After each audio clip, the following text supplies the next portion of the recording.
Sejam bem-vindos a todos a mais uma aula do nosso curso de Fisiologia. Nosso curso que está baseado no livro Guyton e Hall, Tratado de Fisiologia Médica. Essa é a nossa quinta aula do capítulo 2 e a gente fala hoje um pouco sobre o retículo endoplasmático liso, em especial sua parte microfisiológica, responsável pela síntese de novas membranas, que é talvez a função mais estudada e destacada do retículo endoplasmático liso, né, em igualdade talvez com a capacidade do retículo endoplasmático liso formar vesículas para a exportação tanto das proteínas que a gente viu ser parte das funções do retículo endoplasmático rugoso na aula anterior, quanto da própria síntese de novas membranas, síntese de colesterol e síntese de ceramidas, que são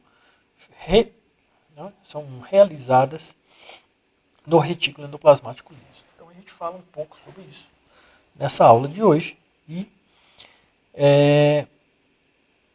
notavelmente o retículo endoplasmático liso ele produz membranas para praticamente toda a célula e praticamente todos os lipídios são construídos na membrana citoplasmática do retículo endoplasmático liso, na face citoplasmática da membrana do retículo endoplasmático liso. Aqui, de volta, né, nossa figura de sempre, que a gente vem falando, essa figura está no capítulo 2 do livro do Guyton, ok? No livro dos irmãos Hall, e ela divide, né, ilustrativamente, o que é retículo endoplasmático rugoso, que tem essa forma sacular, e o retículo endoplasmático liso, que tem essa forma tubular. A síntese de novas membranas, ela acontece exclusivamente nessa região tubular do retículo endoplasmático, que não tem uma ligação com ribossomos. Okay? Então, isso é uma característica do retículo endoplasmático liso, é a sua incapacidade de se ligar com ribossomos. A gente viu na aula anterior que a ligação com ribossomos ela é dada por enzimas específicas na membrana do retículo endoplasmático que são capazes de se ligar com os ribossomos que estão dispersos no citoplasma quando esses estão sintetizando proteínas que devem ser incorporadas na membrana ou incorporadas na luz do retículo endoplasmático rugoso, nas cisternas do retículo endoplasmático rugoso. Okay? Então, aqui no retículo endoplasmático liso a gente não possui as mesmas proteínas, portanto os ribossomos não podem se ligar a essa região. Essa região, por sua vez, ela tem uma capacidade especial de receber ácidos graxos que estão dispersos no citoplasma. Né? Ácido graxo, que via de regra, né, pode ser representado, que eu vou ligar O, e aqui uma ligação só com OH, essa aqui, e uma longa cadeia carbônica. Ok? Então, meu ácido graxo, via de regra, representado dessa maneira em alguns livros-textos. E esse ácido graxo no citoplasma, ele é carregado por uma proteína que o solubiliza no citoplasma. Ou seja, sem essa proteína carregadora, não seria possível transportar ácidos graxos no citoplasma. Ok? Então, quando a gente se depara com a membrana do retículo endoplasmático, eu tenho uma face citoplasmática e uma face das cisternas, ou uma face do lúmen, né? Uma face luminal ou das cisternas do retículo. Toda nova membrana sintetizada, ela é sintetizada no folheto citoplasmático, ok?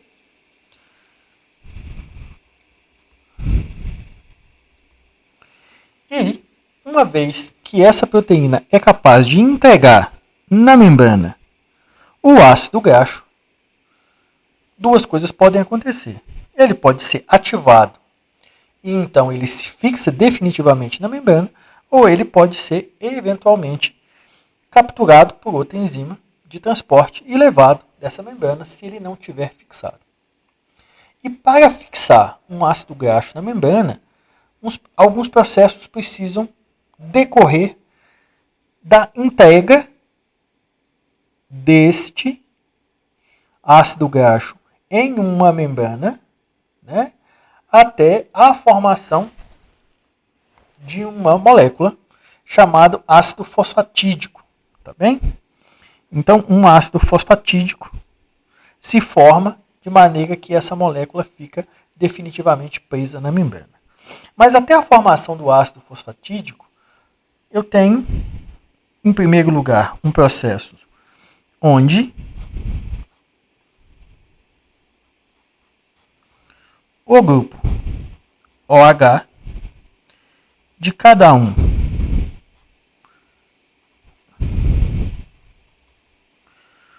dos ácidos graxos que em pares são ativados, né? Eles são ativados por coenzima A. Né? Coenzima A que você já ouviu falar lá no seu curso de bioquímica, lá no ciclo de Krebs. Okay? Essa mesma coenzima A, ela vai então garantir a ativação de cada um dos meus ácidos graxos na membrana. Ok? Então aqui eu tenho a membrana novamente. Essa coenzima A, por sua vez, ativando o ácido graxo, ela é substituída pelo glicerol. Ok? Pelo glicerol. Então, o glicerol, ele se liga nos meus dois ácidos graxos, formando, então, o meu ácido fosfatídico, né? Com a fosfatase ligando ao grupo glicerol em seguida. Esta molécula, ela está estabilizada na membrana. Ok? Essa molécula faz com que a membrana cresça, com que a membrana se expanda. E eu ainda não tenho, todavia, um grupo cabeça, um grupo definidor da natureza daquele fosfolipídio, sabendo que as membranas em geral, elas são compostas de inúmeros fosfolipídios, mais colesterol, mais lipídios de naturezas diversas, por exemplo, como as esfingosinas, as mieloesfingosinas nos neurônios, etc. Então. Ok? Então, a gente está numa fase do processo onde as proteínas transportadoras de ácido graxo não são mais capazes de remover esses ácidos graxos da membrana, ou seja, a membrana já cresceu. O que falta realmente é dar uma identidade para esse fosfolipídio, que pode acontecer, que acontece no passo 4, onde, por exemplo, uma colina, né, pode ser incorporada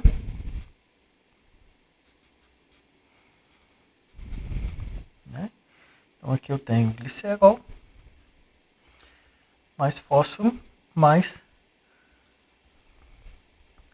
colina. Ok? Então aqui eu tenho um fosfatidilcolina.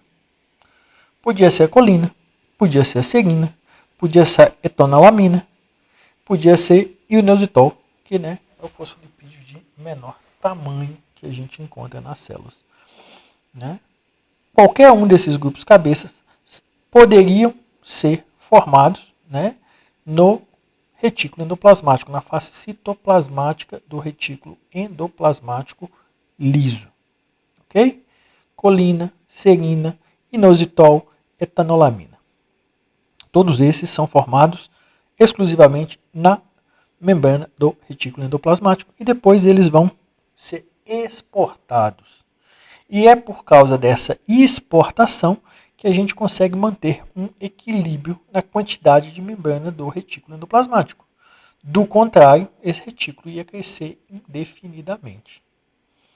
Mas antes de falar de um retículo que cresce indefinidamente, o que a gente precisa observar nesse esquema, né, que não faz sentido aparente? É o fato que só a membrana com a face voltada para o citossol está crescendo. Né? Eu preciso ter um mecanismo de equilibrar esses dois lados da membrana com quantidades iguais de fosfolipídios. Do contrário, uma membrana cresceria demasiadamente e se tornaria instável. Então, como a gente já sabe que em meios artificiais o mecanismo de flip-flop que existe na membrana plasmática não ocorre nessas membranas artificiais e que os mecanismos de flip-flop nas membranas plasmáticas são demasiadamente lentos, os pesquisadores foram buscar, né, translocadores para explicar o fato de que essas membranas sempre estão em aparente equilíbrio ou o equilíbrio é retomado, é conseguido em uma quantidade muito pequena de tempo. Né? Em termos de 5 minutos, quando uma região começa a absorver muito ácido graxo, aquela membrana já entrou em estado de equilíbrio normal. O que nos faz perceber, né, o que nos faz buscar, então, que existe um translocador de fosfolipídios, assim como no retículo endoplasmático rugoso, a gente falou excessivamente dos translocadores de proteína, aqui a gente tem que ter um translocador de fosfolipídio. E a tradução, né, para o português dessa proteína translocadora de fosfolipídios é proteína embaralhadora, né, que vem do scrum base, do inglês. Então, essa proteína é capaz de reembaralhar os lipídios que estão na face citossólica para a face luminal do retículo endoplasmático liso, gerando assim um reequilíbrio das membranas. E isso, então, consegue tornar o retículo endoplasmático liso uma região adequada para a síntese de novas membranas, que na forma de vesículas são exportadas para o meio externo, né, e são incorporadas principalmente pelo complexo de Golgi. Eventualmente, vesículas são formadas e dirigidas para endossomos tardios. Eventualmente, brotamentos do retículo endoplasmático dão origem a peroxissomos. Okay? Essas são as 3 vias vesiculares, mas a gente vê cada uma dessas vesículas nas aulas respectivas de peroxissomos, de lisossomos, né, que são derivados de endossomos tardios, e na aula de complexo de Golgi. Ok? Outros lipídios importantes que são ou incorporados ou produzidos no retículo endoplasmático liso são o colesterol. Né? Se existe colesterol citoplasmático em quantidade suficiente, ele vai ser incorporado na membrana, né, por proteínas que são capazes de capturá-lo e incorporá-lo, ou quando não há, eles são produzidos. Ok? E outra importante são os lipídios derivados de esfingosina. E os lipídios derivados de esfingosina vão, no retículo endoplasmático, formar as ceramidas. Né? E as ceramidas, por sua vez, vão dar origem a lipídios que estão presentes, por exemplo, a mieloesfingosina, esfingosinas na membrana plasmática, etc. E tal, né? Que são responsáveis pela formação já das famosas balsas lipídicas, dos domínios de jangada das membranas plasmáticas. São todos eles formados inicialmente no retículo endoplasmático liso. Ok? Esse é o nosso conteúdo, né, de retículo endoplasmático liso.